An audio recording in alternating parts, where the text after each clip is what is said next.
You saw the interview last night. You know I had a million questions for John Cleese, Terry Gilliam, and Terry Jones from Monty Python's Flying Circus, most of them fan questions. But Terry Gilliam had one question for me. How come that Colin Powell interview about the terror industrial complex didn't become a bigger story? Our number one story, what Colin Powell interview about the terror industrial complex? In a 2007 interview with GQ magazine, the former Secretary of State, strikingly honest, outlined an entire aspect of the nexus of politics and terror. And even in this day of instant information, this modern-day version of President Eisenhower's farewell address and his warning about a military-industrial complex barely made a dent in the mainstream media, possibly because, in effect, Powell buried his own lead. In that interview that ran in October 2007's issue of GQ, he said he was, quote, sorry that he gave the world the wrong information at the UN.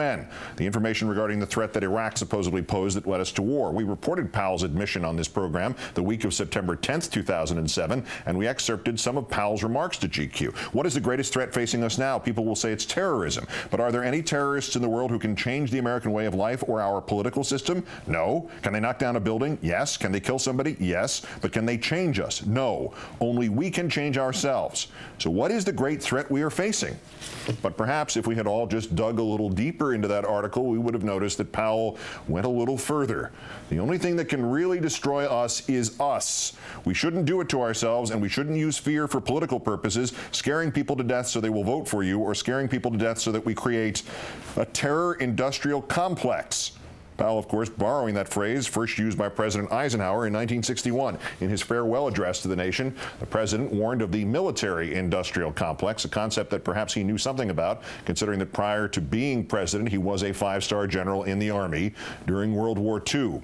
In the councils of government, he said, we must guard against the acquisition of unwarranted influence, whether sought or unsought, by the military-industrial complex. The potential for the disastrous rise of misplaced power exists and will persist. We must never let the weight of this combination endanger our liberties or democratic processes. Shortly after Powell's comments to GQ were published, he gave a speech at the University of Oklahoma. The reporters at OU's campus newspaper, the Oklahoma Daily, picked up on Powell's remarks and asked the former Secretary of State what everybody else did not. Just what did he mean by terror industrial complex? We're spending an enormous amount of money on Homeland Security, and I think we should spend whatever it takes. But I think we have to be careful that we don't get so caught up in trying to throw money at the terrorists and counter-terrorist problem that we're essentially creating an industry that will only exist as long as you keep the terrorist threat pumped up.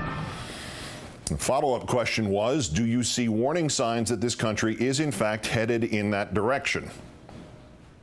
We spent a lot of money to put a lot of equipment out there, counterterrorism equipment, but now we need more money to keep that equipment running. Well, let's make sure that what we have sent out there is absolutely essential.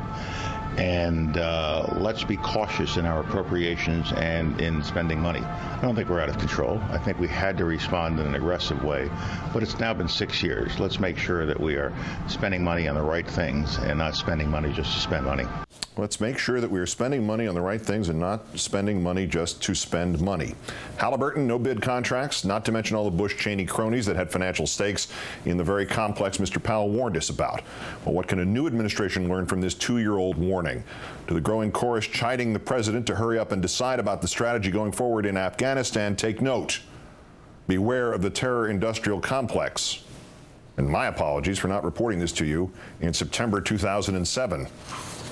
Let's count down for this, the 2,359th day since the previous president declared mission accomplished in Iraq. I'm Keith Olbermann. Good night and good luck.